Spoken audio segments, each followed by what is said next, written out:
आशा करता हूँ कि आप सभी ठीक होंगे। तो मैं प्रवीण तायल, हिंदी अध्यापक, राजकीय कन्या वरिष्ठ माध्यमिक विद्यालय जुलाना। बच्चों, आज हम हिंदी व्याकरण के अंतर्गत पढ़ेंगे उपविषय क्रिया विशेषण। बच्चों, इन उदाहरणों पर ध्यान दीजिए। पहला उदाहरण है, गीता मंद मंद मुस्कुरा रही थी। तो बच्चों, यहाँ हम देखते हैं कि गीता ने जो कार्य किया वो मुस्कुराने का किया, और जो मुस्कुराना शब्द है वो एक क्रिया है, और क्रिया की विशेषता मंद मंद शब्द बता रहा है। दूसरा उदाहरण में, थोड़ा खाओ खूब चबाओ। बच्चों, यहाँ खाने की विशेषता है कि वो थोड़ा है, यानी उसी मात्रा के बारे में बताया जा रहा है कि खाना कितना चाहिए, कम खाना चाहिए। खूब चबाओ, अब चबाना क्रिया है, उसकी विशेषता खूब है। अगला उदाहरण देखिए बच्चों, कोई सफेद सी चीज धप से आंगन में आ गिरी।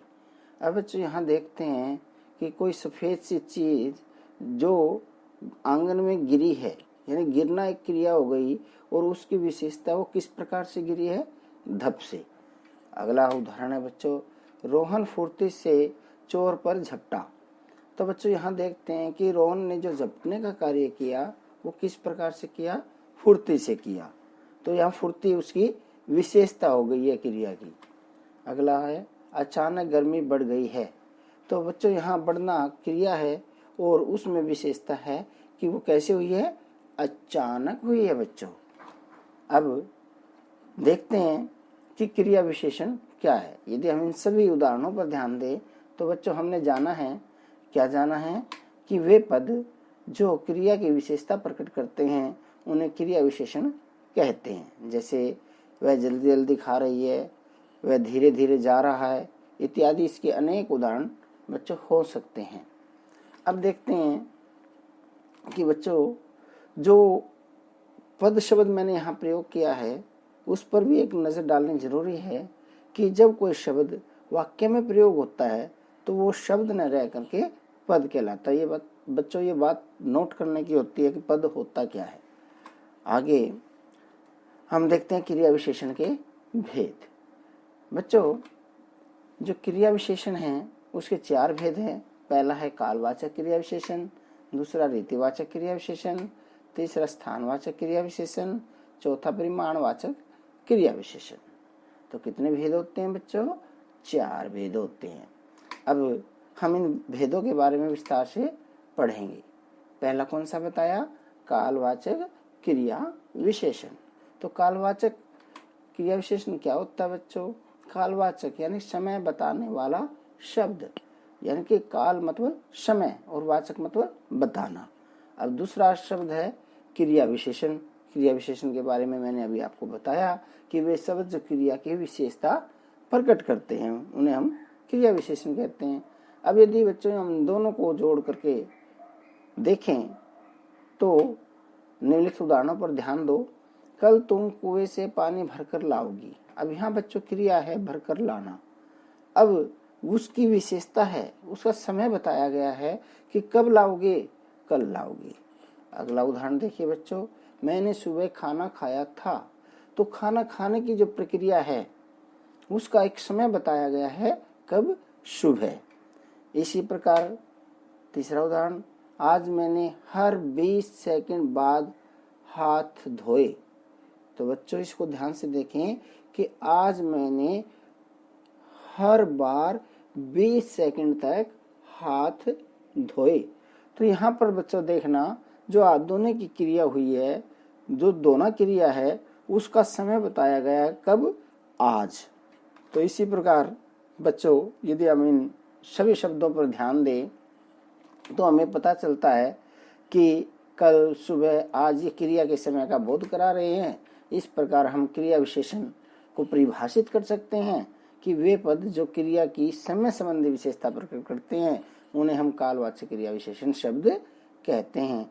जैसे कल, आज, परसों, सुबह, शाम, दोपहर आदि। अब अगला क्रिया विशेषण का भेद है बच्चों, रीतिवाचक क्रिया विशेषण। अब हम देखते हैं कि रीतिवाचक प्लस क्रिया विशेषण 2 शब्दों के मेल से बना है। अब यहाँ रीति शब्द पर यदि गौर करें तो हमें पता चलता है रीति का अर्थ है ढंग, विधि या तरीका।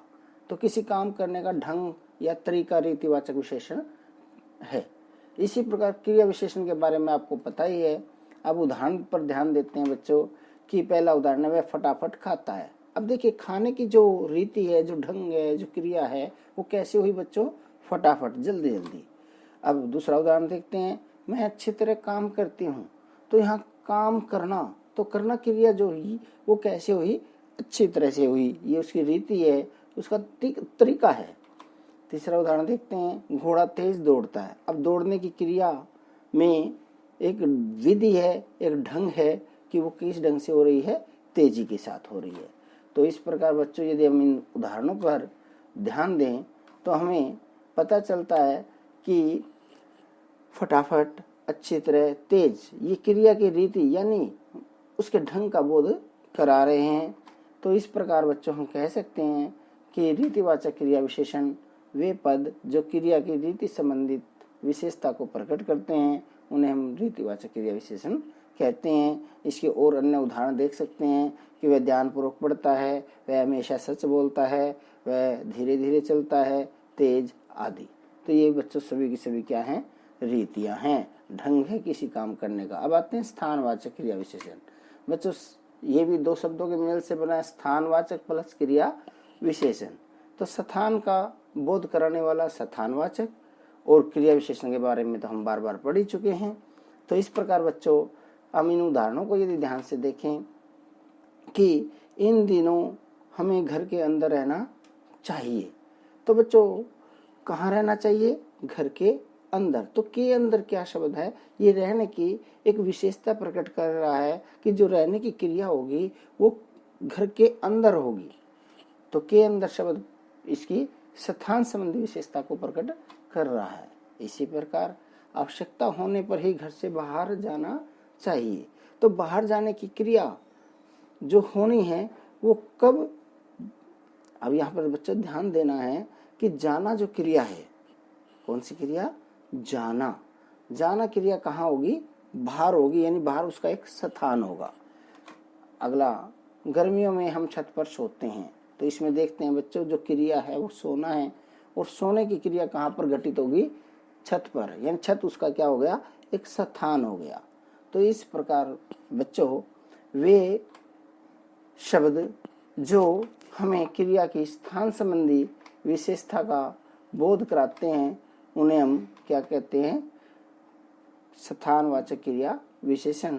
जैसा कि आपने अभी पिछले उदाहरणों में ध्यान दिया होगा, के अंदर, बाहर, छत, इनसे हमें क्रिया के स्थान के बारे में ही पता चल रहा है।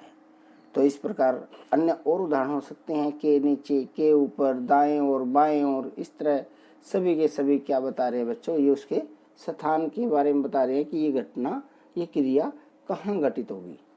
अगला उदाहरण है, भेद है बच्चों परिमाणवाचक क्रिया विशेषण। परिमाणवाचक प्लस क्रिया विशेषण दो शब्दों के मेल से बना है। तो यहाँ परिमाण शब्द पर गौर करें तो हमें पता चलता है कि परिमाण का अर्थ किसी वस्तु के मापने, तोलने, मात्रा या परिमाप से लिया जाता है। तो क्रिया विशेषण शब्द क्रिया की विशेषता प्रकट करने वाले शब्द। अब उदाहरण देखते हैं इससे संबंधित। मोहन अधिक खाना खाता है। अब यहाँ पर खाना खाने की जो क्रिया है बच्चों वो एक मात्रा में बताई गई है कि वो अधिक है। इसी प्रकार सीता बहुत ज्यादा दौड़ती है। अब दौड़ने की जो एक मात्रा, एक परिमाप है वो क्या है? ज्यादा शब्द ने बताया है। वह बहुत कम बोलता है। अब बोलने का मात्रा है बच्चों कि वो कम बोलता है। तो इस प्रकार बच्चों हम देखते हैं अधिक, ज्यादा, कम आदि शब्दों से हमें क्रिया की मात्रा या परिमाप के बारे में पता चल रहा है। तो इस प्रकार बच्चों परिमाणवाचक क्रिया विशेषण के बारे में हम कह सकते हैं कि वे पद जो क्रिया की माप तोल संबंधित विशेषता को प्रकट करते हैं उन्हें हम परिमाणवाचक क्रिया विशेषण शब्द कहते हैं। जैसे कम, ज्यादा, पर्याप्त, थोड़ा, जरा सा इत्यादि अन्य शब्द इसके उदाहरण हो सकते हैं। तो बच्चों आज हमने क्रिया विशेषण और उसके भेद के बारे में पढ़ा। धन्यवाद।